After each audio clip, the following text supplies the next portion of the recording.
The autumn rain pattered against my worn raincoat as I hurried down the slick sidewalk, my fingers cramping from clutching my umbrella against the wind. The scent of wet asphalt mixed with the exhaust from passing cars, creating that distinct city smell that always made me feel small. My shoes, sensible black flats I'd bought on clearance last year, were already soaked through, sending chills up my ankles with every step. "Mommy's going to be late, baby," I whispered into my phone, trying to sound cheerful despite the knot in my stomach. "Is Grandma making dinner? Mac and cheese." My 5-year-old daughter Lily's voice was the only warmth in this dreary evening. "With the dinosaur shapes, perfect. Save some for me, okay? I love you, sweetie. Love you too. Bye." I tucked the phone into my purse and quickened my pace. The restaurant where I waited tables was just 2 blocks away, and my shift started in 15 minutes. Being late wasn't an option.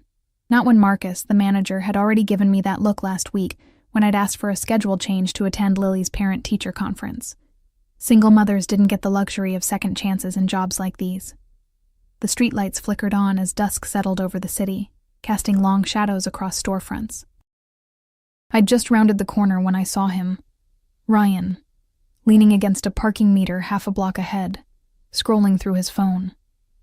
My heart seized in my chest, and I instinctively stepped back behind the edge of the building. Ryan, my ex, Lily's father, the man who'd walked out when I was 7 months pregnant, only to reappear 3 months ago, demanding to be part of his daughter's life, now that he had a stable job and a new wife who thought having a ready-made family would be so cute. I peered around the corner. He hadn't seen me yet, but he was standing directly on my route to work. My mind raced through options. Crossing the street would make me even later, and the back alley was too dark and unsafe this time of evening. I could text Marcus, but what excuse would I give? Sorry, hiding from my ex who may or may not try to serve me custody papers again. Just then, Ryan looked up from his phone and turned in my direction. I jerked back, pulse hammering in my throat. Had he seen me? The cold brick wall pressed against my back as I tried to steady my breathing. I couldn't deal with him tonight. Not before an 8-hour shift, not when I was already exhausted from staying up late working on Lily's Halloween costume. The restaurant's red neon sign glowed in the distance, taunting me from beyond Ryan's position. I had to get past him somehow. A black Mercedes pulled up to the curb nearby, its engine purring softly against the backdrop of city noise. The windows were tinted dark, but I could make out a silhouette of someone stepping out. A tall figure in what appeared to be an expensive coat. Something about the deliberate way he moved caught my attention. Not hurried like the rest of us always were, but purposeful, as if the world simply adjusted to his pace, rather than the other way around. The man closed the car door, and I glimpsed an elegant watch that caught the streetlight, a brief golden flash against the darkness of his sleeve. A subtle scent drifted my way, something woody and expensive that didn't belong on this worn-down street corner. Inspiration struck me like lightning. Without giving myself time to reconsider, I stepped out from my hiding spot and walked directly toward the stranger, my heart pounding against my ribs. His face came into focus, angular jawline, dark eyes that widened slightly as I approached with clear intent. Before he could speak, I leaned in close. "Please," I whispered urgently. "My ex is over there. Could you just pretend you know me for 10 seconds? I didn't wait for his answer. Ryan had spotted me and was already pushing away from the parking meter, his mouth forming my name. In pure desperation, I did the only thing that might shock Ryan enough to keep him at bay. I stood on my tiptoes, placed my hands on the stranger's solid chest, and pressed my lips against his.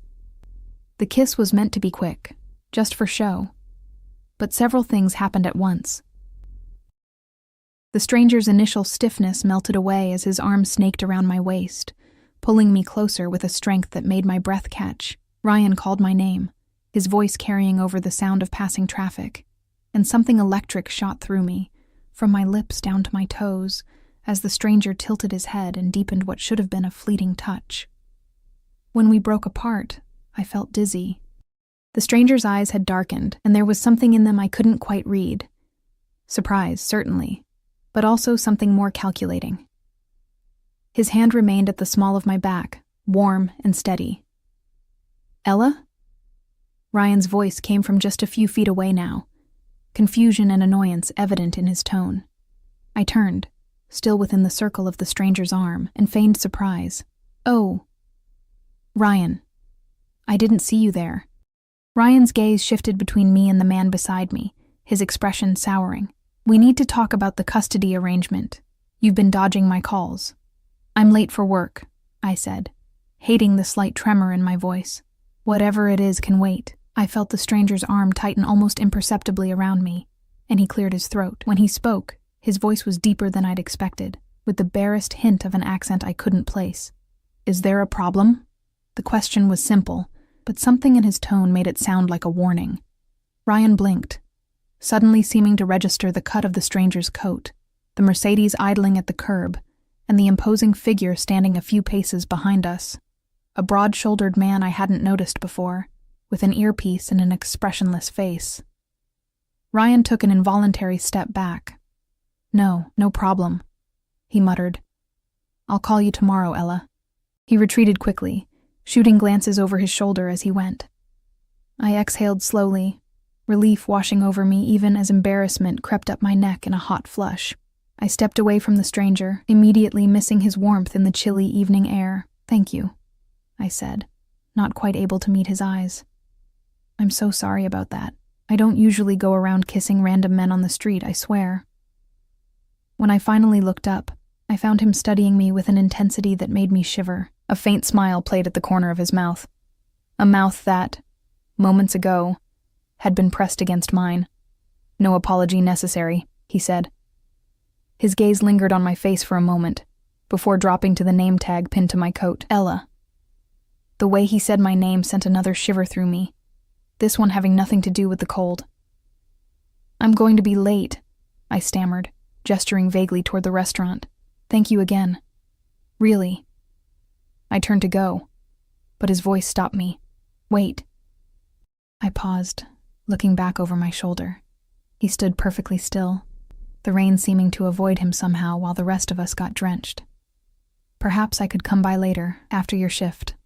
It wasn't quite a question. The streetlight caught the side of his face, illuminating features that belonged on a magazine cover, rather than this dreary corner. High cheekbones, dark stubble along his jaw, and eyes that seemed to see right through me. "I don't even know your name," I said, my voice barely audible above the traffic. "Alexander," he replied, "but you can call me Alex." Before I could respond, a car horn blared nearby, startling me. When I looked back, he was already sliding into the back seat of the Mercedes, the door held open by the stone-faced man in the earpiece, the window rolled down just enough for me to see those dark eyes once more. "I'll see you later, Ella." The car pulled away from the curb, leaving me standing in the rain, late for work, and unable to shake the feeling that something momentous had just happened. Something I couldn't take back. I arrived at the restaurant 5 minutes late, breathless and flustered. Marcus gave me a stern look but said nothing as I hurried to clock in and don my apron. Throughout my shift, I moved on autopilot, taking orders and delivering plates while my mind replayed that kiss over and over. What had I been thinking? And worse, what if Alex actually showed up later? I didn't need complications in my life, especially not the kind that arrived in Mercedes with brooding eyes and mysterious accents. By closing time, I'd convinced myself he wouldn't come. Men like him didn't pursue women like me, harried single mothers with perpetual dark circles under their eyes and sensible shoes. The kiss had been a momentary diversion, nothing more. I was wiping down my last table when Marcus called from the front. "Ella, someone asking for you." My heart leapt into my throat as I peered toward the entrance. Through the glass door I could see the black Mercedes parked directly in front, its engine running, exhaust creating clouds in the cold night air. And there, standing just inside the doorway, was Alexander. He'd removed his coat, revealing a charcoal suit that fit him perfectly. The restaurant's dim lighting softened his features, but did nothing to diminish the power he radiated simply by standing there. Several of my coworkers had stopped what they were doing to stare, and I couldn't blame them. He looked like he'd walked off a movie set, the kind of man who belonged in penthouses and private clubs, not this neighborhood diner with its cracked vinyl booths. "Ella," he said, his voice carrying across the nearly empty restaurant. "I promised I'd see you later." And just like that, My carefully constructed life, the one where I worked 2 jobs to make ends meet, where I tucked my daughter in every night with stories about princesses who saved themselves, where I kept my head down and my expectations low, began to unravel with the pull of a single thread. I had no idea that the stranger I'd kissed to escape one problem was about to become a far more dangerous entanglement, one that would change everything. "You didn't have to come," I said, my fingers nervously twisting the strap of my purse as we stood near the entrance. The night air rushed in each time the door opened, carrying with it the scent of his cologne, something that smelled like leather and spice and things I couldn't afford. Alex smiled, a subtle curve of his lips that didn't quite reach his eyes. I wanted to. Those 3 simple words hung between us. I'd spent my entire adult life being unwanted, by Ryan when the pregnancy test turned positive, by potential employers when they saw the gap in my resume, by landlords who frowned at the mention of a child. Being wanted, even in this small way, felt unfamiliar. "I'm just heading home," I said, glancing at the clock. It was nearly midnight. "I have to relieve my mother. She watches Lily, my daughter, when I work late shifts." Something flickered across his face at the mention of Lily. Interest, perhaps, or calculation. "Allow me to drive you." It wasn't really a question, and every instinct told me to decline. I knew nothing about this man except that he drove an expensive car, wore clothes that probably cost more than my monthly rent, and kissed like he could read my mind. But it was raining harder now, and the thought of waiting 20 minutes for the bus, then walking 4 blocks from the stop to my apartment, made my already aching feet throb in protest. "Okay," I heard myself say. "Thank you." Outside, the man I'd noticed earlier, the one with the broad shoulders and earpiece, stood beside the car, opening the rear door as we approached. Up close, I could see the subtle bulge of a weapon beneath his jacket, and my steps faltered. Alex noticed, his hand coming to rest lightly at the small of my back. "That's just Victor. Security is a necessary precaution in my line of work." "What exactly is your line of work?" I asked, sliding into the plush leather interior of the car. It smelled new and expensive, with none of the fast food wrappers and forgotten toys that littered the floor of my old Honda. Alex settled beside me, his thigh inches from mine. Import-export, primarily. Some real estate development. His tone suggested the topic was closed, so I didn't press. I gave Victor my address, watching as he programmed it into the navigation system without comment. The privacy partition rose silently, leaving Alex and me alone in the back seat. Rain streaked the tinted windows, transforming the city lights outside into watery smears of color. "That man at the corner," Alex said after a moment of silence. "The ex. He's Lily's father?" I nodded, surprised he'd made the connection. "Ryan. We were together for 3 years. He left when I was pregnant, and now he's back. He wants partial custody," I said, the words tasting bitter. "After 5 years of nothing, no child support, no birthday cards, nothing, he shows up with a lawyer and a new wife and decides he wants to play daddy." Alex's jaw tightened almost imperceptibly. "Men should take responsibility for their children," he said, his accent becoming more pronounced. "Family is everything." There was something in his voice, a conviction, a hardness, that made me look at him more closely. In the dim interior of the car, shadowed by passing streetlights, he seemed older than I'd initially thought, not in his features, which were undeniably handsome, but in his eyes. They held the weight of someone who'd seen too much. "Do you have children?" I asked, then immediately regretted my prying. A sad smile ghosted across his face. "No, not yet." The car turned onto my street, a row of aging apartment buildings with security bars on the lower windows. I felt a flush of embarrassment as Victor pulled up to my address. The building wasn't the worst in the neighborhood, but the flickering exterior light and graffitied mailboxes were a stark contrast to the luxury of the Mercedes. "This is me," I said unnecessarily, reaching for the door handle. "Wait." Alex's hand covered mine, warm and firm. "Have dinner with me tomorrow." I blinked, certain I'd misheard. "Dinner?" "Yes, I know a place not far from here. Good food, quiet atmosphere." My mind raced through a dozen practical objections. I had nothing to wear to the kind of restaurant someone like him would frequent. Babysitters were expensive. I had an early shift the next day, but what came out was, "Why?" The question seemed to amuse him, because I'd like to know more about the woman who kissed me on a street corner. Heat rushed to my face. "That was unexpected," he finished for me, "and interesting." "I find you interesting, Ella. No one had found me interesting in a very long time. I was a fixture, a function, a mother to Lily, a daughter to my mom, a waitress to the customers, a tenant to my landlord. Being seen as something more was both terrifying and exhilarating. "I can't," I said reluctantly. "I have Lily, and bring her." That stopped me short.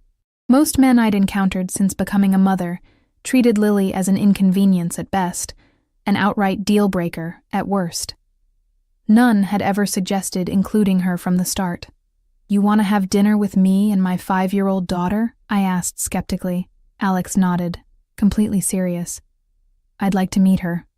Unless you're uncomfortable with that." I should have been uncomfortable. Everything about this situation should have set off alarm bells. The expensive car, the security guard, the way he'd appeared at my workplace, his interest in my daughter. But there was something in his expression, a sincerity beneath the confidence, that made me hesitate to refuse.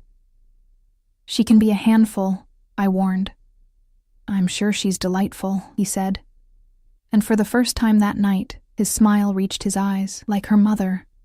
Before I could process the compliment, he reached into his jacket and withdrew a business card, pressing it into my palm. It was heavy cardstock, embossed with just his name and a phone number.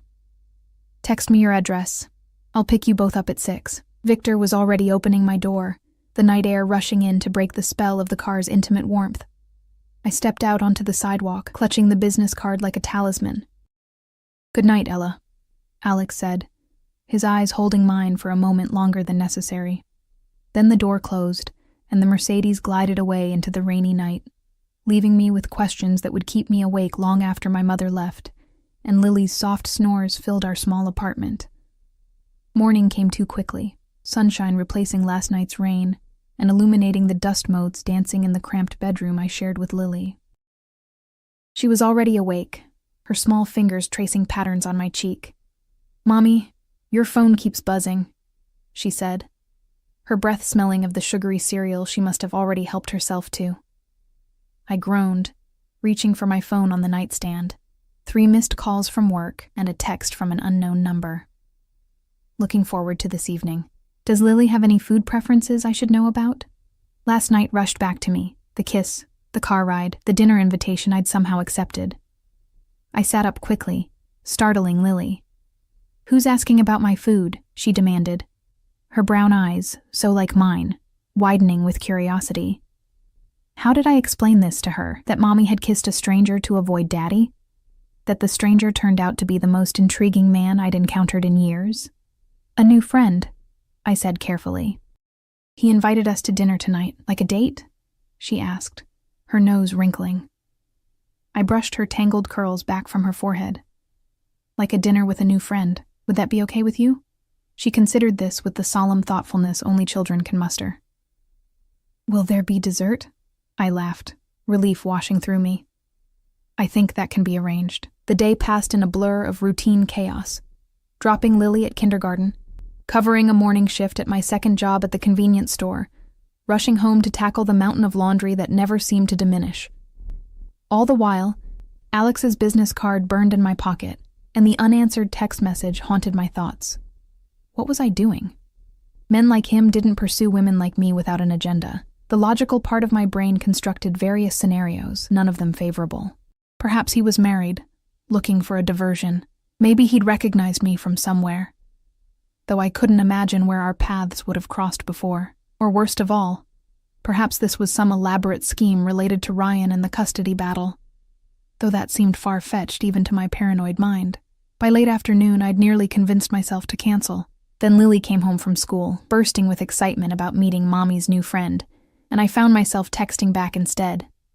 She loves pasta and hates anything green. "Sorry for the late reply. We'll be ready at 6. His response was immediate. Perfect. At 5:30, I stood before the bathroom mirror, scrutinizing my reflection. I'd chosen my only decent dress, a simple black wrap style I'd bought for job interviews years ago. and applied makeup with a care I rarely bothered with anymore.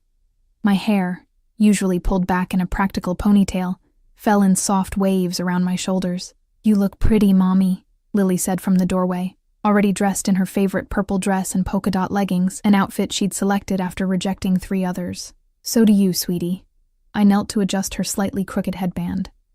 "Remember what we talked about? Best behavior tonight, okay?" She nodded solemnly. "No singing the poop song, no asking personal questions, and use my inside voice. That's my girl." At precisely 6 p.m., my phone buzzed with a text. "We're outside." My heart skipped as I peered through the window blinds. The black Mercedes was parked directly in front of our building, looking as out of place as a swan in a puddle. Victor stood beside it, scanning the street with practiced vigilance. "Ready?" I asked Lily, offering my hand. She took it, bouncing with excitement. "Ready." We made our way downstairs and out onto the sidewalk, where Victor nodded respectfully and opened the rear door. Alex emerged from the car rather than waiting inside, a courtesy I hadn't expected. He looked even more imposing in daylight, dressed in a navy suit that highlighted the breadth of his shoulders. When his eyes met mine, I felt that same electric current from the night before, a recognition that defied logical explanation. Then his gaze shifted to Lily, and his expression softened in a way that transformed his entire face. "You must be Lily," he said, crouching down to her level. "I'm Alex. It's a pleasure to meet you." Lily, usually shy with strangers, particularly men, surprised me by stepping forward confidently.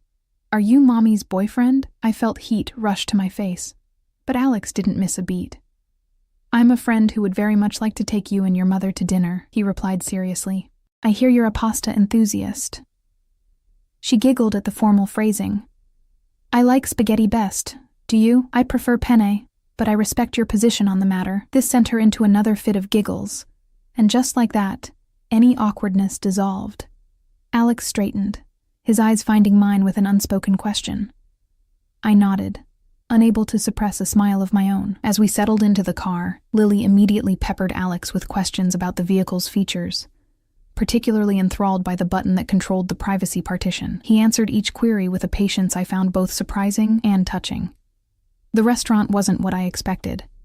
Not some ultra-exclusive establishment in the city center, but a cozy Italian place in a neighborhood adjacent to mine. As we entered, the maitre d' greeted Alex by name, leading us to a corner table partially secluded by a decorative screen. "I come here often," Alex explained, noting my surprise. "The owner is from my homeland." "Where is that?" I asked, realizing how little I knew about him. "Montenegro," he said. "A small country on the Adriatic Sea. I came to America 20 years ago." Before I could ask more, the owner himself appeared, a jovial man with a thick accent who clasped Alex's hand warmly and beamed at Lily and me. Something was exchanged in a language I didn't understand, and the owner's eyes widened slightly as they fixed on me. "Benvenuta alla familia," he said, patting my hand before disappearing toward the kitchen. "What did he say?" I asked as we settled into our seats. Alex looked momentarily discomfited. "A welcome. He's very traditional." The evening progressed with an ease I couldn't have anticipated. Alex ordered for us, after confirming our preferences, and the food that arrived was simply divine, nothing like the Italian-American fare I was accustomed to. Lily was on her best behavior, clearly enchanted by Alex, who treated her with the same respectful attention he showed me. As we shared a dessert, tiramisu that melted on the tongue, I found myself studying him, trying to reconcile the powerful, intimidating figure from last night with the man who was now helping Lily pronounce mascarpone correctly, his deep laugh rumbling when she deliberately mangled the word. "Why are you looking at me like that?" he asked quietly, when Lily became distracted by the small toy the owner had brought her. "I'm trying to figure you out," I admitted.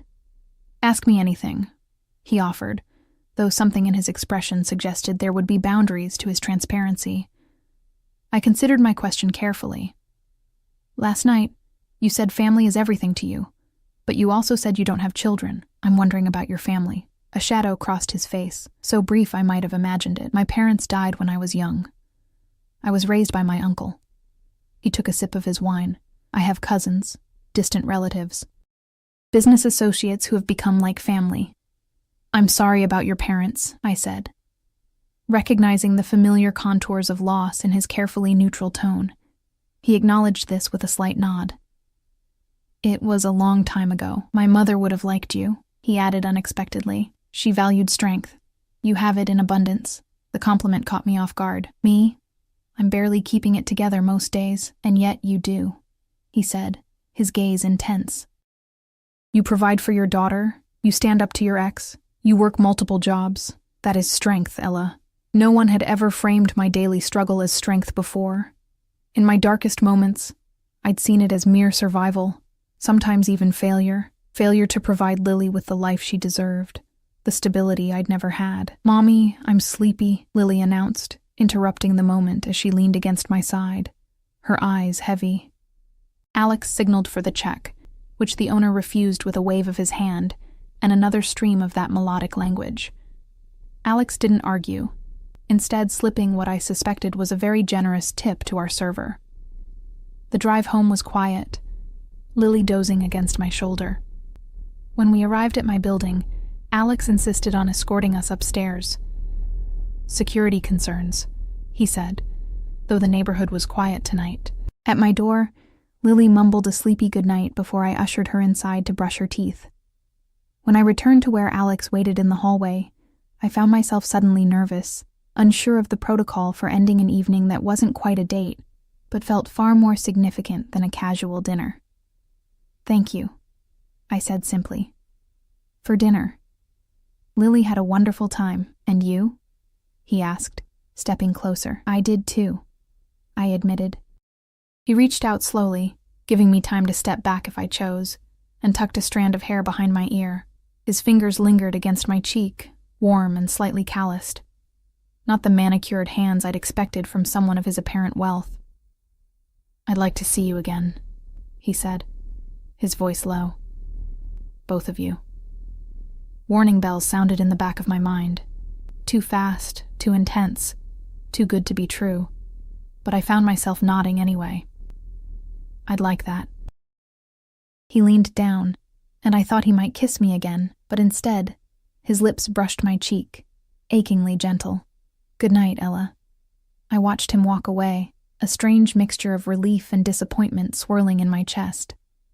Only after the sound of his footsteps had faded did I close the door, leaning against it as I tried to make sense of the emotions coursing through me. What I didn't know then, couldn't have known, was that while Alexander had been exceedingly careful in what he revealed about himself that night, others had been far less discreet.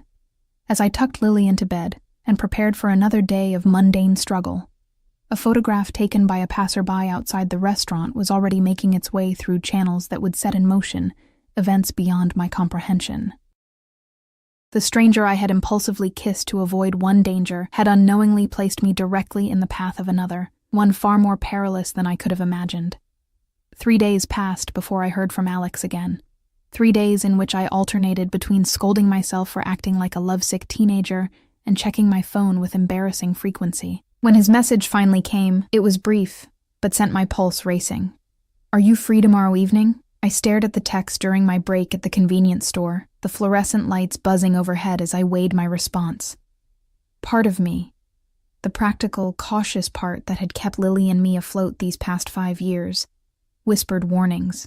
I still knew almost nothing about this man, and what little I did know suggested complexities I wasn't equipped to handle. But another part of me, a part that had been dormant for so long I'd forgotten it existed, craved the electricity of his presence, the way he looked at me like I was something precious, rather than something broken. I work until 5. After that, yes. I typed back, then added, Lily has a play date until 8. His reply was immediate. I'll pick you up at 5:30. Just us this time. Just us. The prospect was both thrilling and terrifying. Dreamy smile you've got there, observed Margot, my 60-something co-worker, as she shuffled past with a stack of cigarette cartons. Must be a man. I slipped my phone into my pocket, embarrassed at being caught.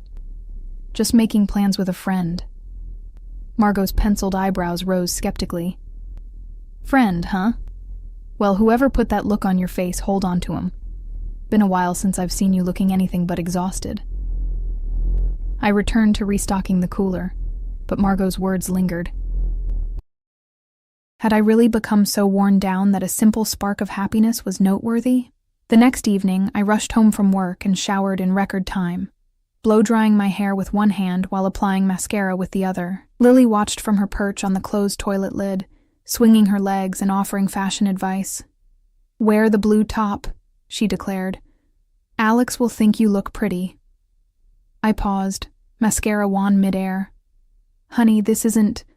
Alex and I are just friends." She gave me a look far too knowing for her 5 years. "He looks at you the way Prince Charming looks at Cinderella in my book."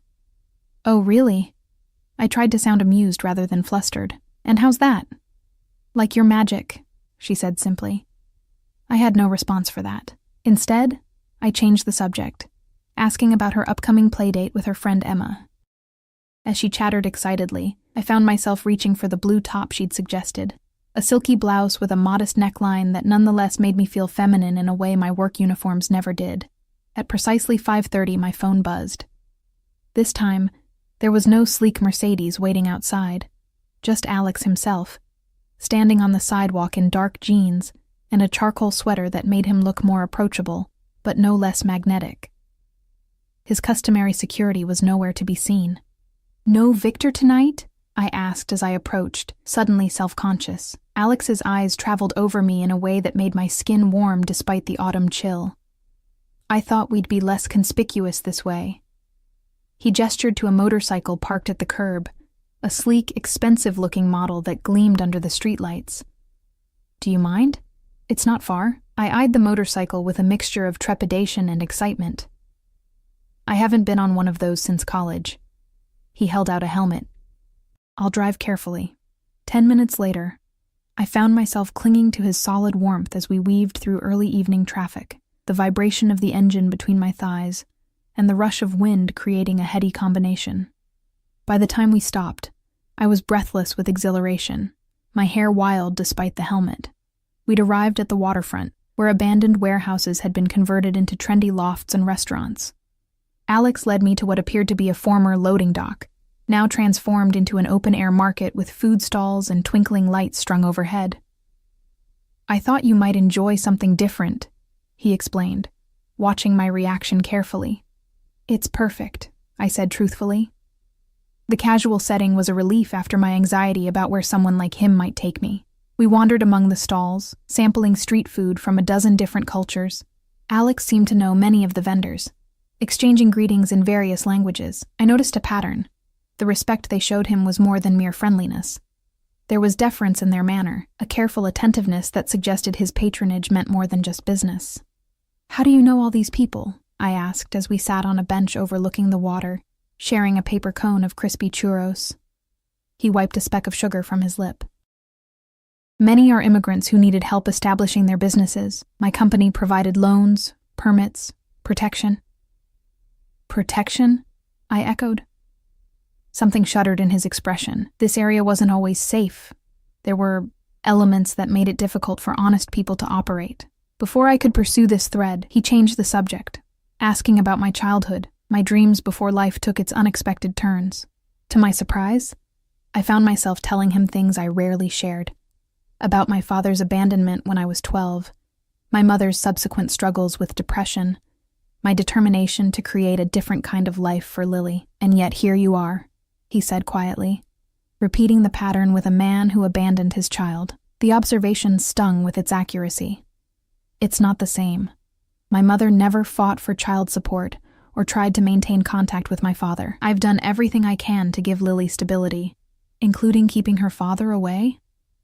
His tone wasn't accusatory, merely inquiring. I bristled slightly. Ryan chose to stay away for 5 years. He only came back when his new wife decided playing stepmother would be fun. He doesn't know Lily, her favorite color, her nightmares, her allergies. He hasn't earned the right to disrupt her life now. Alex nodded, seemingly satisfied with my answer. "Family should be protected," he said. That same conviction from our first night together coloring his tone. Sometimes that means protecting them from those who would cause harm, even if those people are blood. Something in the way he said it made me wonder about the family he'd mentioned. The uncle who raised him. the cousins he referred to as distant. There was a story there, one etched in the hard lines around his mouth when he spoke of protection. "What about you?" I ventured. "You said your parents died when you were young. Is that why you came to America?" His jaw tightened, almost imperceptibly. "Yes. My uncle brought me here after they were killed." "Killed?" The word slipped out before I could stop it. Alex was silent for a long moment, his gaze fixed on the darkening water. When he finally spoke, his voice had a controlled quality that suggested he was choosing his words with extreme care. "There was violence in my country. Political instability. My father was on the wrong side of powerful people." He turned to me, his expression grave. "That's why I understand your instinct to protect Lily. I know what it is to be a child caught in adult conflicts." The raw honesty in his voice made my throat tight. Without thinking, I reached for his hand, twining my fingers with his. His skin was warm despite the cooling night air, and he squeezed gently, a silent acknowledgement of shared understanding. We sat like that for a while, the comfortable silence punctuated only by the distant sounds of laughter and music from the market behind us. When he finally spoke again, his voice was lighter. "Tell me about Lily. What makes her laugh? What scares her? I want to know." And so I told him about Lily's boundless energy and fierce opinions, her love of dinosaurs and ballet, her fear of thunderstorms that had her crawling into my bed during summer nights. He listened with genuine interest, sometimes asking questions that revealed his own lack of experience with children, but never made me feel like I was boring him. "She asked about you yesterday," I admitted, as we walked back toward his motorcycle. "She wanted to know when we'd see you again." His expression brightened. "And what did you tell her?" "That I didn't know. That adults have complicated schedules." He stopped walking, turning to face me. "My schedule is not too complicated for the two of you." The intensity of his gaze made my breath catch. "Alex, I paused, gathering my courage. "What is this? Between us?" "Because I need to be careful, for Lily's sake." "What do you want it to be?" he countered, stepping closer. The truth was, I didn't know. The sensible part of me recognized all the warning signs, the speed of our connection, the obvious differences in our worlds, the mysteries he seemed reluctant to explain. But standing there in the gentle glow of the market lights, with the scent of salt water and his cologne mingling in the air between us, sensible was the last thing I wanted to be. I began, but my phone's shrill ring interrupted the moment. Flustered, I fumbled to answer it. Emma's mother's voice came through, sounding apologetic. "Ella, I'm so sorry, but Lily's not feeling well. She says her stomach hurts, and she's asking for you." My maternal instincts immediately overrode everything else. "I'll be right there," I promised, already calculating the fastest route to Emma's house. When I hung up, Alex was already pulling out his phone. "Where is she? I'll have my driver take us." "No, I can grab a ride share." "Ella," his tone brooked no argument. "Your daughter is sick. Let me help." 10 minutes later, we were pulling up to Emma's house in the now familiar Mercedes, Victor at the wheel. I barely waited for the car to stop before jumping out, Alex close behind me. Emma's mother met us at the door, looking relieved. "She's in the bathroom," she explained. She was fine, then suddenly complained about her stomach after dinner. No fever, though. I found Lily curled on the bathroom floor, her small face pale and tear-streaked. "Mommy," she whimpered, reaching for me. "I'm here, baby," I soothed, feeling her forehead. It was cool to the touch, which was a relief. "What hurts?" "My tummy," she moaned. "It's doing flips." I helped her up, murmuring comforting nonsense as I guided her out of the bathroom. In the hallway, I was surprised to find Alex crouched at eye level, his expression one of genuine concern. "Hello, little one," he said gently. "Not feeling well?" Lily shook her head miserably, then unexpectedly reached for him. Without hesitation, Alex scooped her into his arms as if he'd been doing it her entire life. "My mother used to say that stomach aches needed 3 things, he told her as we walked to the car. "Warm tea, a soft blanket, and someone to tell you stories until you fall asleep." Lily rested her head against his shoulder. "What kind of stories?" "Stories about brave little girls who befriend dragons," he said. his accent more pronounced as he settled her into the back seat. My homeland is full of such tales.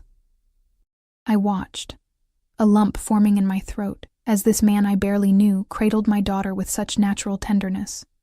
It was disarming, this glimpse of gentleness from someone who otherwise radiated power and control. Back at our apartment, Alex insisted on helping. While I got Lily into her pajamas, he found his way around my tiny kitchen, brewing chamomile tea and locating the crackers I kept for upset stomachs. By the time I emerged from the bedroom, he had arranged a makeshift nest of blankets on the couch and was warming a heating pad in the microwave. "You didn't have to do all this," I said, oddly touched by his efficiency. He shrugged, a gesture too casual for his usual demeanor. "I wanted to help." Lily patted out in her dinosaur pajamas, looking marginally better. Her eyes lit up at the sight of the blanket nest, and she allowed Alex to tuck the heating pad against her middle, while I held the tea for her to sip. "Story now?" she asked him hopefully. And so, in my cramped living room, with my daughter's head pillowed on his lap, Alexander, a man who arrived in a Mercedes with armed security, told a story about a little girl who found a dragon's egg in the mountains of his homeland. His deep voice wove images of mist-shrouded peaks and ancient forests, of brave deeds and loyal friendships. By the time he finished, Lily was asleep, her breathing deep and even. "You're good with her," I said quietly as he gently extricated himself, laying her head on a cushion. "Children are honest," he replied, his voice equally soft. "They see what adults often miss." We moved to the kitchen, where I offered him coffee, the only thing I had that seemed appropriate for an adult guest at this hour. He accepted, leaning against my chipped countertop as I prepared the French press. "Thank you for tonight," I said. "For the date. For helping with Lily. All of it." "Date?" he echoed, one eyebrow lifting. I felt heat rush to my face. "It was a date," he confirmed, his mouth curving into a smile that made my heart stutter. "The first of many, I hope." He moved closer, until I could feel the warmth radiating from his body. "Ella," he said, my name like a caress in his accent. "I should tell you something." The serious tone made me tense. "What is it?" "The night we met wasn't entirely coincidence." I froze, coffee forgotten. "What do you mean?" He sighed, running a hand through his dark hair, the first genuinely nervous gesture I'd seen from him. "I knew who you were. I'd seen you before, at the restaurant where you work. You'd been watching me?" The thought was unsettling. "Not in the way you're thinking," he hastened to add. "I own the building. I was there meeting with the owner about renovations, and I saw you." A faint smile crossed his lips. "You were kind to an elderly couple who couldn't decide on their order, patient, when others would have been frustrated. I remembered the couple, regulars who always took forever to order, then inevitably changed their minds halfway through the meal. So you were... what? Planning to approach me?" "I was considering it," he admitted. "Then you approached me instead, in a way I could never have anticipated. I didn't know whether to feel flattered or manipulated. Why are you telling me this now?" He reached for my hand, his thumb tracing circles on my palm. "Because I don't want secrets between us. Not about this. Are there other secrets I should know about?" I asked, not entirely joking. A shadow crossed his face. "There are aspects of my business that are complicated. Things I don't discuss with anyone who isn't directly involved." The vagueness of his answer should have alarmed me more than it did, but standing there in my kitchen, with Lily sleeping peacefully in the next room, and this enigmatic man looking at me like I was the only thing that mattered, I found it difficult to summon the appropriate caution. "I understand privacy," I said finally. "Everyone has parts of themselves they keep guarded." Relief flickered across his features. "Thank you." He raised my hand to his lips, pressing a kiss against my knuckles that sent shivers racing up my arm. "I should go. You both need rest." I walked him to the door, suddenly reluctant to see him leave. In the dimly lit hallway, he paused, his eyes searching mine. "Can I see you again tomorrow? Perhaps bring dinner here, for both of you." "Lily would love that," I said. "And so would I." He leaned down, and this time there was no interruption as his lips found mine. Unlike our first kiss, the desperate charade on the street corner, this one was deliberate, unhurried. His hand cradled my face, thumb stroking my cheekbone as if I were something delicate and precious. I melted into him, my fingers clutching the soft material of his sweater. When we broke apart, I was breathless, my heart pounding against my ribs. "Good night, Alex." "Sweet dreams, Ella," he murmured, his accent thicker than usual.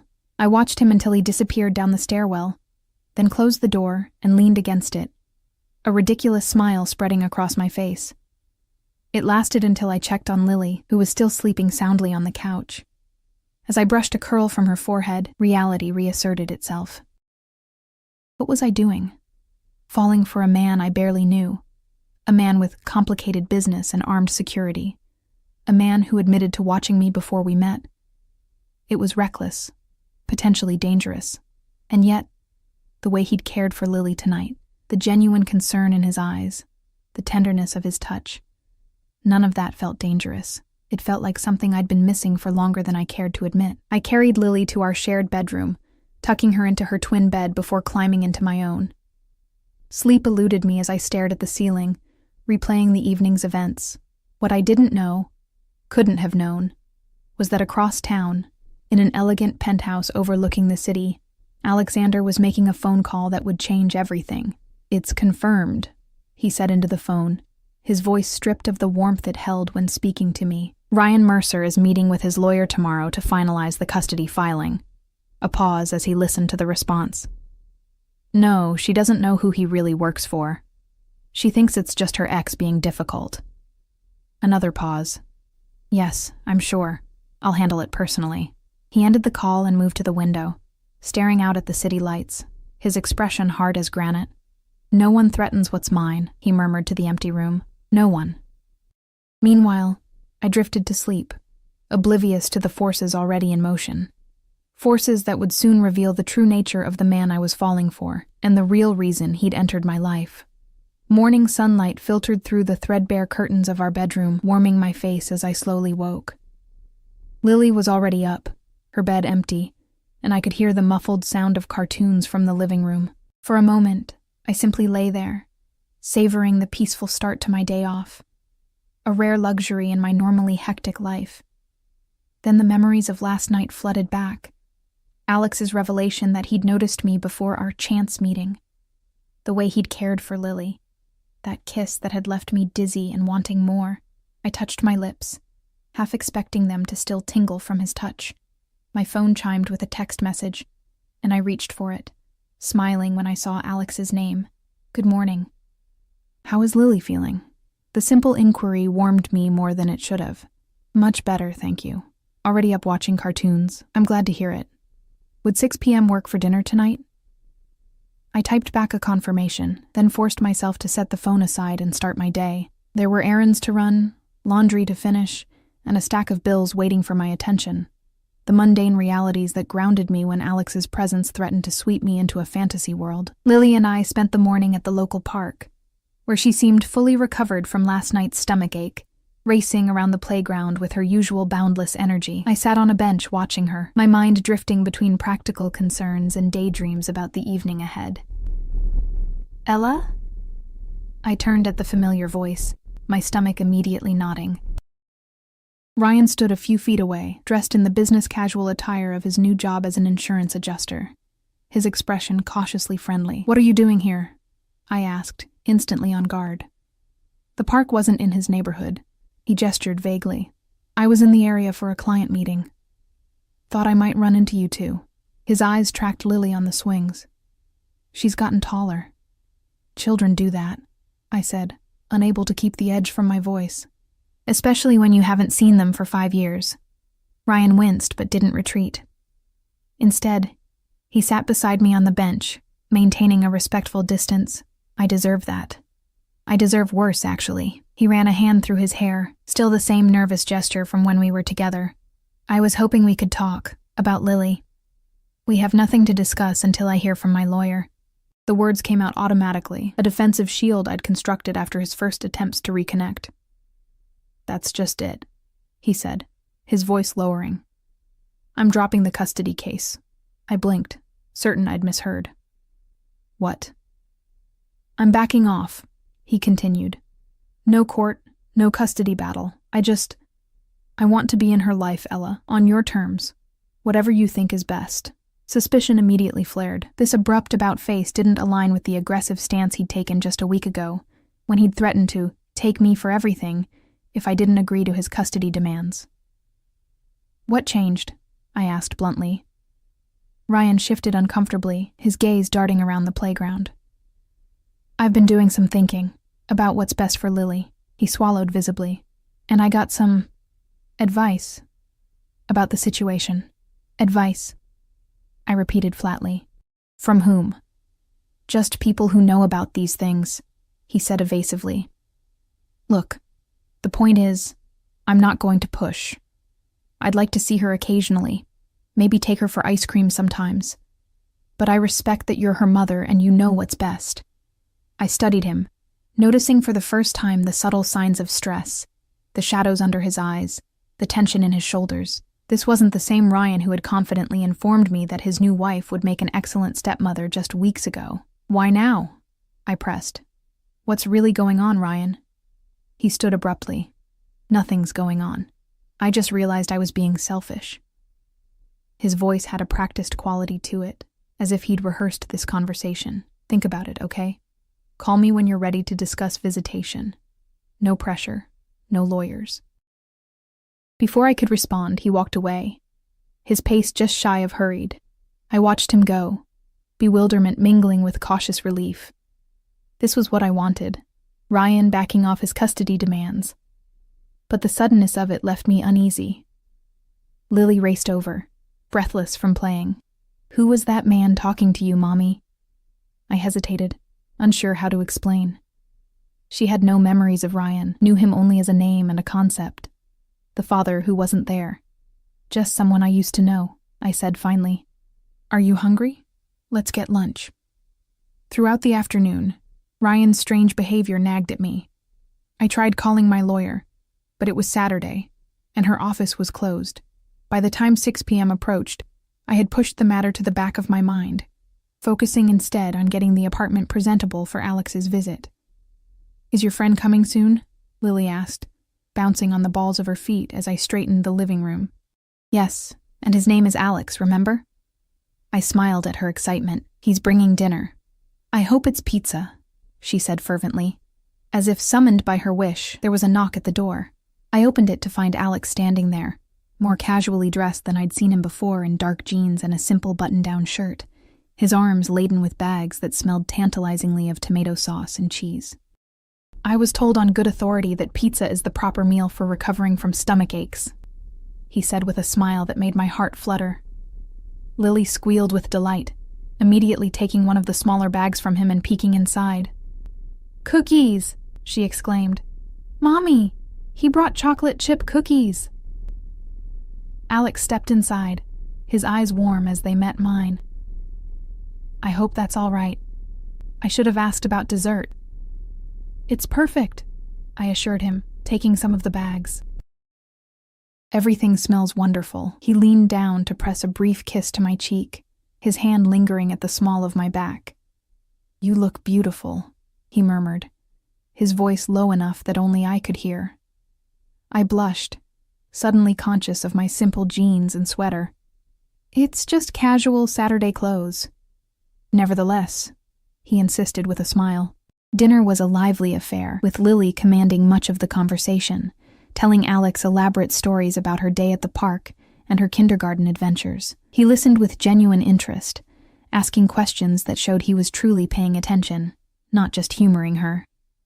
And then Emma said her dad is taking her to Disney World next summer, Lily was saying, as she picked the pepperoni off her third slice of pizza. Have you ever been to Disney World, Alex? He shook his head solemnly. I have not had that pleasure. Maybe you could come with us someday, she suggested, with the innocent presumptuousness of childhood. Mommy says we'll go when I'm 7, if we save enough money. I felt heat rush to my face. Lily, I would be honored, Alex interrupted smoothly, his eyes meeting mine over Lily's head. Though perhaps we should ask your mother if she would want company on such a trip. Lily turned to me expectantly. Can Alex come with us to Disney, Mommy, please? Trapped between my daughter's hopeful expression and Alex's carefully neutral one, I fumbled for a response. That's still a long way off, sweetheart. We'll see. Alex smoothly changed the subject, asking Lily about her favorite Disney characters, but the moment lingered in my mind. The casual way he had inserted himself into our future plans, the ease with which Lily had accepted the idea of him joining our little family unit, it was simultaneously thrilling and terrifying. After dinner, Lily insisted on showing Alex her collection of stuffed animals, each with its own elaborate backstory. I used the opportunity to clear the table and load the dishwasher, grateful for a moment to collect my thoughts. I was rinsing plates when I felt Alex's presence behind me. His hand settled on my waist, gentle but firm. "She's looking at her Disney book," he murmured, his breath warm against my ear. "Planning our trip in detail, it seems." I turned to face him, finding myself trapped between his body and the counter. "You shouldn't encourage her like that. Disney World, really? Why not?" He reached up to tuck a strand of hair behind my ear, his touch sending shivers down my spine. "Is it so hard to imagine us still being in each other's lives 2 years from now?" The question caught me off guard with its directness. "Alex, we've known each other for a week.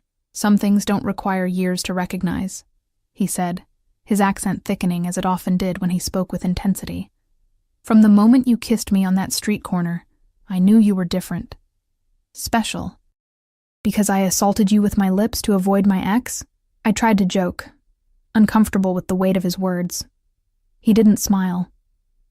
"Because you were brave, resourceful, beautiful." His hand cupped my cheek. "I've known many women, Ella. None have affected me the way you do." The sincerity in his voice was almost painful to hear. Part of me wanted to lean into it, to accept the fairy tale he seemed to be offering. But the practical part of me, the part that had survived abandonment and single motherhood and countless disappointments, couldn't surrender so easily. "There's still so much I don't know about you," I said quietly. His expression shuddered slightly. "What do you want to know?" I took a deep breath. "I ran into Ryan today, at the park." If I'd expected surprise, I was disappointed. Alex's face remained carefully neutral. "Your ex? What did he want?" "That's the strange part. He told me he's dropping the custody case, completely backing off." I watched Alex closely as I continued. "He said he received some advice that changed his mind." Something flickered in Alex's eyes. Satisfaction, perhaps, quickly masked. "People can have changes of heart. Ryan doesn't have a heart to change," I countered. "He's been threatening me with lawyers for weeks, and suddenly he's willing to see Lily on my terms?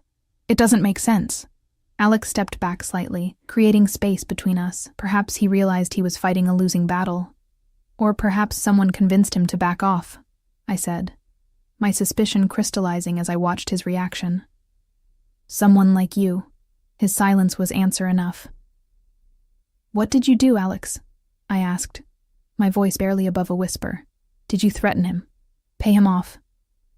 "I protected what matters to me," he said finally, his tone even but with an underlying steel I hadn't heard before. "You and Lily deserve peace, not harassment from a man who abandoned his responsibilities." A chill ran down my spine despite the warmth of the kitchen. "That wasn't your decision to make. You had no right." "He was hurting you," Alex interrupted, his control slipping for the first time since I'd known him. "Using your child as a weapon. Men like that don't respond to reason or legal arguments. They respond to strength." "What exactly did you do?" I pressed, suddenly afraid of the answer. He exhaled slowly, visibly reining himself in. "Nothing violent, if that's what you're worried about. I simply made it clear that pursuing this custody battle would not be in his best interest. And he just believed you? A stranger?"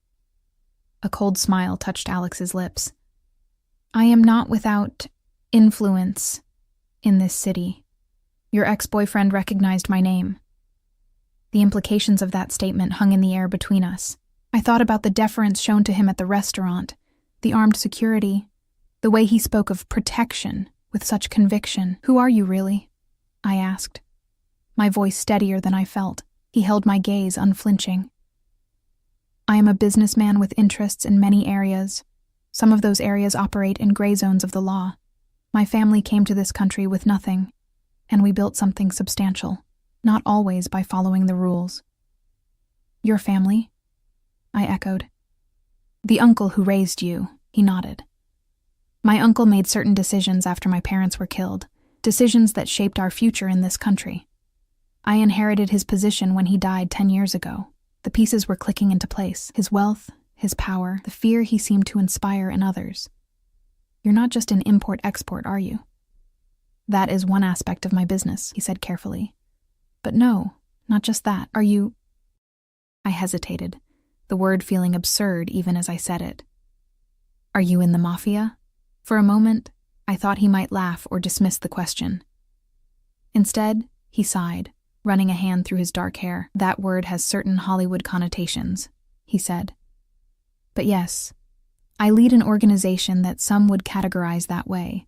We have interests in legitimate businesses throughout the city, but also in enterprises that operate outside conventional laws. I took an involuntary step back, my mind reeling. You're a criminal. I am a man who provides for his people, he corrected, a hint of defensiveness creeping into his tone. Who protects those who rely on him, who ensures that businesses can operate without harassment, that neighborhoods stay safe, that disputes are settled without involving authorities who don't understand our communities. And you what? Shake people down for money? Deal drugs? Kill people? My voice rose slightly before I caught myself, glancing toward the living room where Lily was still engrossed in her book. Alex's expression hardened. I don't deal in drugs or human trafficking. Those are lines I don't cross. As for the rest, he shrugged, the gesture somehow more chilling for its casualness. I do what is necessary to maintain order and respect. I wrapped my arms around myself, suddenly cold despite the warm kitchen. I can't have this in my life, in Lily's life. You know that, right? Pain flashed across his features, quickly masked by resignation. I understand your concern, but Ella, you must know I would never allow any harm to come to either of you. Quite the opposite. My world might be dangerous, but those under my protection are the safest people in this city. Under your protection, I repeated. Is that what we are to you? People to protect? Possessions? No, he said fiercely, stepping forward to grasp my upper arms. You are everything to me, both of you. From the moment I saw you in that restaurant, something in me recognized something in you, and when you kissed me, he broke off, a rueful smile touching his lips. I was lost. The intensity in his eyes was almost frightening. You don't even know me, I whispered. I know enough, he insisted. I know you're strong, loyal, fierce in protecting what you love. I know you work harder than anyone should have to. I know your laugh, your scent, the way you look at your daughter like she's the most precious thing in the world. His thumb brushed my cheek. I know I want to give you everything you've ever been denied. Part of me, a treacherous, yearning part, wanted to lean into his touch, to accept the protection and passion he offered. But the rational part of my brain was screaming warnings. Mommy? Lily's voice broke the tension as she appeared in the kitchen doorway, clutching her Disney book. Can we have cookies now? I stepped away from Alex, forcing a smile. Sure, sweetie, just one, though. It's almost bedtime. As I moved to get the cookies, the doorbell rang. I frowned, not expecting anyone. I'll get it, Alex said, his demeanor instantly shifting to alert wariness. He motioned for me to stay with Lily as he moved toward the door, his posture suddenly reminding me of a predator scenting danger. Through the kitchen doorway, I watched him check the peephole, his body language relaxing slightly before he opened the door. A man in a dark suit stood there, not Victor, but someone with the same watchful demeanor.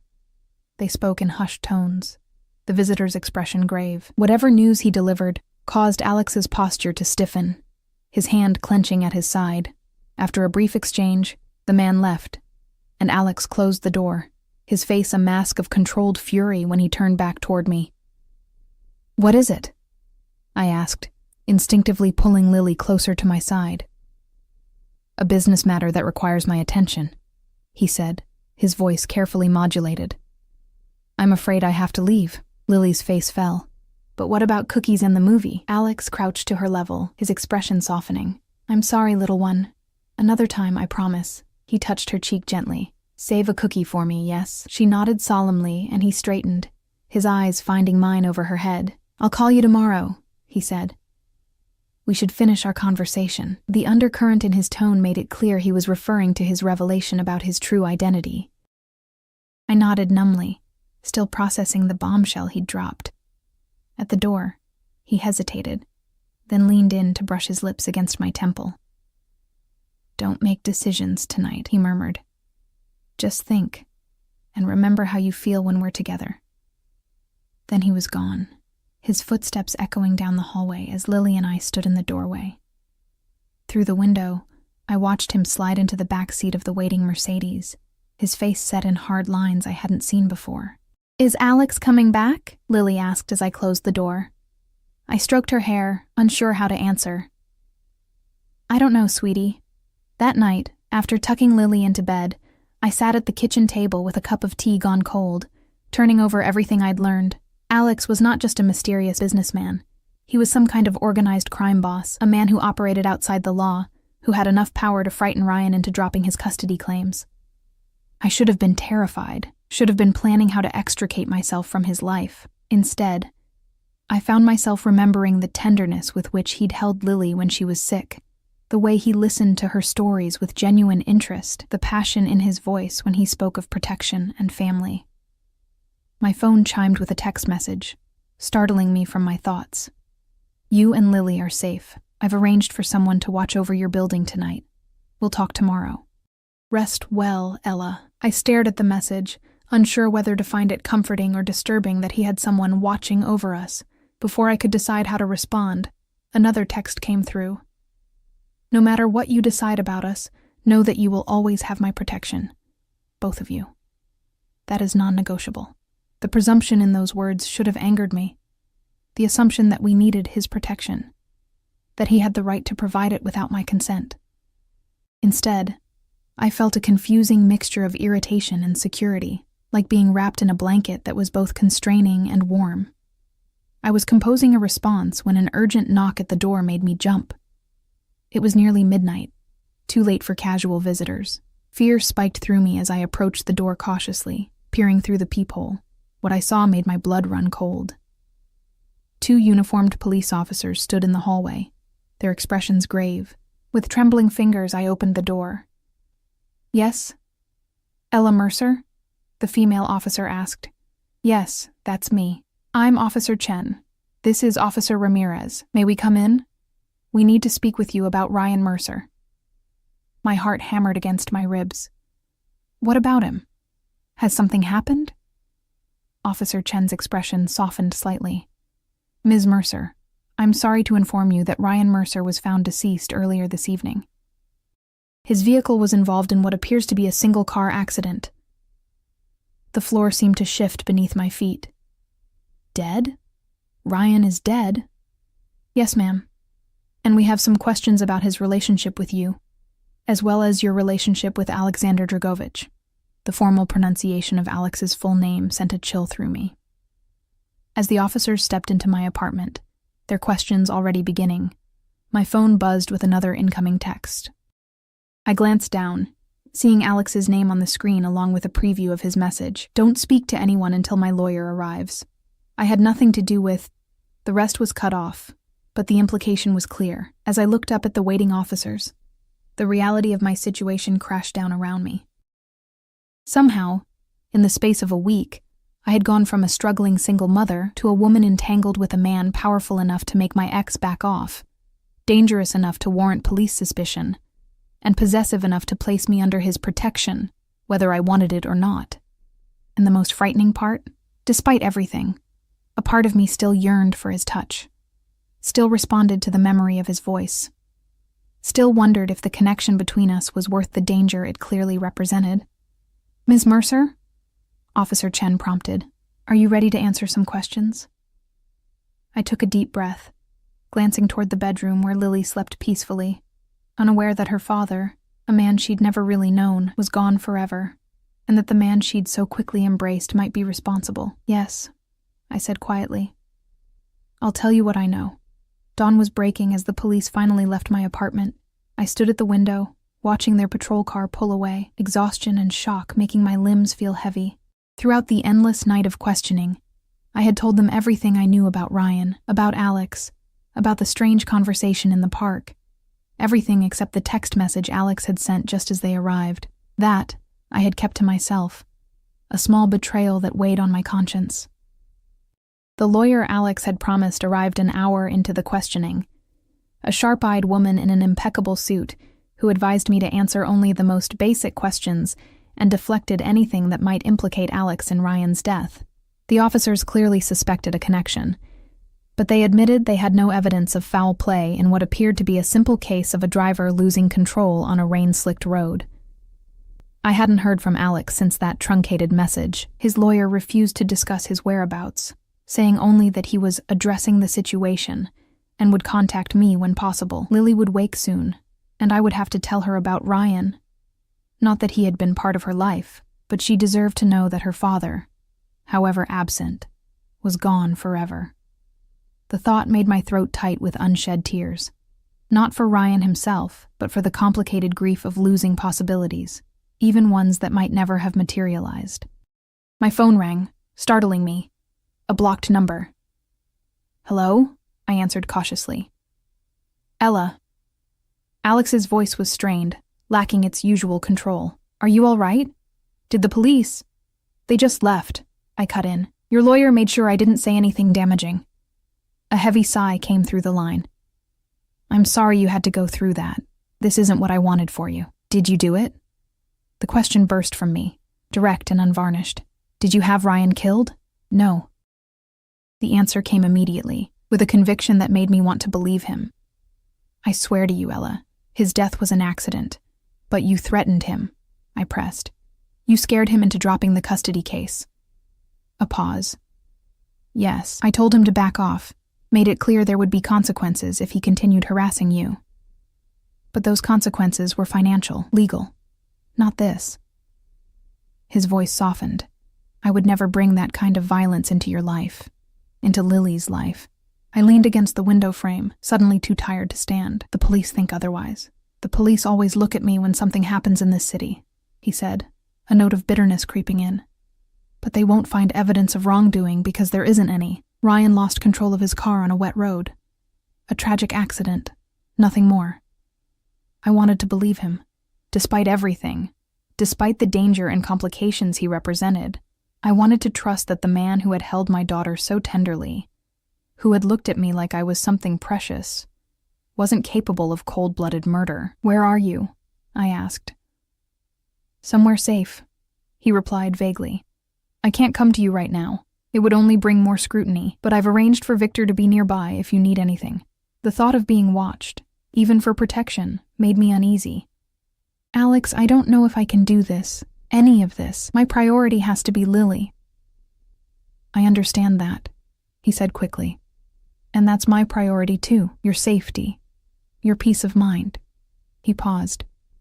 "But I'm asking you to trust me, Ella, to give me a chance to prove that who I am doesn't have to define us." Before I could respond, there was a noise behind me, the soft padding of small feet on the floor. "Mommy?" Lily stood in the hallway, rubbing sleep from her eyes. "Who are you talking to?" "I have to go," I said into the phone. "Lily's awake." "Ella, wait," Alex began. But I ended the call, setting the phone aside as I knelt to embrace my daughter. "Good morning, baby," I said, forcing a smile. "Did you sleep well?" She nodded against my shoulder. "Is Alex coming back today?" He promised to finish the dragon story. The innocent question made my heart ache. "Not today, sweetie. He had to go away for a little while." Her face fell, and I realized with a pang how quickly Alex had become important to her. "Will he come back?" "I don't know," I answered honestly. "But right now I need to talk to you about something else, something important." I led her to the couch, gathering her onto my lap as I searched for words to explain death to a 5-year-old. As I began to speak, tears filling both our eyes for a man she had never known, I made a silent promise to myself. Whatever happened next, whatever I decided about Alex, it would be with Lily's well-being as my only consideration. 3 days passed with no word from Alex beyond brief text messages, assuring me that things were being handled and asking about our welfare. I took a leave of absence from work, using Ryan's death as the reason, though in truth I was hiding from the police who still drove past our building occasionally, from the reporters who had somehow discovered my connection to both Ryan and Alexander Dragovich, a person of interest in ongoing investigations. On the fourth day, as Lily napped after an emotionally exhausting morning at Ryan's funeral, attended only by us, his new wife, and a handful of co-workers, a knock came at the door. Through the peephole, I saw Victor's impassive face. "Ms. Mercer," he said when I opened the door, "Mr. Dragovich requests your presence." "I can't leave, Lily," I said, gesturing to the bedroom where she slept. Victor nodded, unsurprised. "He anticipated that. The car is waiting when you're ready, both of you." An hour later, with Lily still groggy from her nap, we were being driven through the city toward the waterfront. Passing the market where Alex and I had shared churros just a week ago, the car continued beyond the renovated warehouse district to a more secluded area, eventually pulling up to a modern building with glass walls overlooking the water. Victor escorted us through a private entrance and up an elevator that required a key card. When the doors opened, we stepped directly into a spacious penthouse apartment with breathtaking views of the harbor. Alex stood at the window, his back to us, his posture tense. "Alex!" Lily broke free from my grasp and ran to him. He turned, his face lighting up as he crouched to catch her in his arms. "Hello, little dragon," he said, using the nickname from his stories. The tenderness in his voice made my throat tight. When he stood, Lily settled on his hip. His eyes met mine, cautious, searching. "Thank you for coming." "Victor didn't make it sound optional," I replied, though we both knew I could have refused. "Please sit," he said, gesturing to a seating area. As Lily explored the apartment with wide-eyed curiosity, Alex explained the situation. The police investigation into Ryan's death had concluded it was indeed an accident, a combination of high speed, wet roads, and alcohol in his system. Alex had been cleared of any involvement. "But there are other matters," he continued. "Investigations into some of my business dealings. It would be complicated for you to be associated with me right now." My heart sank. "So this is goodbye?" "No," he said firmly. "This is a proposal." He outlined his plan, a house on the coast, far from the city, where Lily and I could live in comfort and safety while the legal issues were resolved. He would visit when possible, but we would be removed from the scrutiny, the danger, the complications of his world. "You want to hide us away?" I summarized, a flash of anger cutting through my exhaustion. "I want to protect you," he countered. "Give you space and time to decide what you want, without pressure from me or threats from outside." I looked at Lily, who was enraptured by the view of boats in the harbor, then back at Alex. "And if I say no? If I decide I can't be part of your world, even at a distance?" Pain flashed across his features. "Then I would respect that decision, provide for you both anonymously, ensure your safety from afar, and," he swallowed visibly, "and let you go." The sincerity in his voice was unmistakable. Whatever else Alex might be, criminal, dangerous, morally ambiguous, his feelings for us were genuine. "I need time to think," I said finally. "Of course," he agreed immediately. "Stay here tonight. The building is secure and I'll be nearby, but not imposing my presence." That night, after Lily fell asleep in the luxurious guest bedroom, I stood on the balcony overlooking the city lights and water beyond. The past 2 weeks had transformed my life in ways I never could have imagined, bringing danger and loss, yes, but also passion and possibility I'd thought forever beyond my reach. The balcony door slid open behind me, and I knew without turning that it was Alex. He stood beside me, not touching, respecting the distance I'd requested. "What are you afraid of, Ella?" he asked softly. "Truly?" I considered the question, wanting to give an honest answer. "That I'll lose myself in your world. That Lily will grow up surrounded by danger and moral compromise. That I'll look back one day and not recognize the woman who chose this path." He nodded, accepting my fears without defensiveness. "And what do you want? If fear were removed from the equation?" The question pierced straight to my heart. "Connection," I whispered. "Security. Passion. A partner who sees me, really sees me. I turn to face him. I want Lily to have a father who would move mountains for her, who tells her stories about dragons and believes she can tame them. Alex's eyes shimmered in the dim light. I can be that man, Ella. I won't pretend my past isn't dark or that my business is entirely clean. But with you, with Lily, I see a future worth changing for. He reached for my hand, and I let him take it, feeling the familiar warmth of his touch. I'm not asking you to decide everything tonight, he said. Just say you'll come to the house by the sea. Give us time to find our way forward, on your terms. As I looked up at him, this powerful, dangerous, tender man who had upended my carefully constructed life, I realized that my decision had already been made. Not in this moment, but in a series of moments, when he held Lily as she slept, when he listened to her stories with genuine interest, when he looked at me like I was the answer to a question he'd been asking his whole life. Yes, I said softly. We'll come. His smile transformed his face, years of hardness melting away as he pulled me gently into his arms.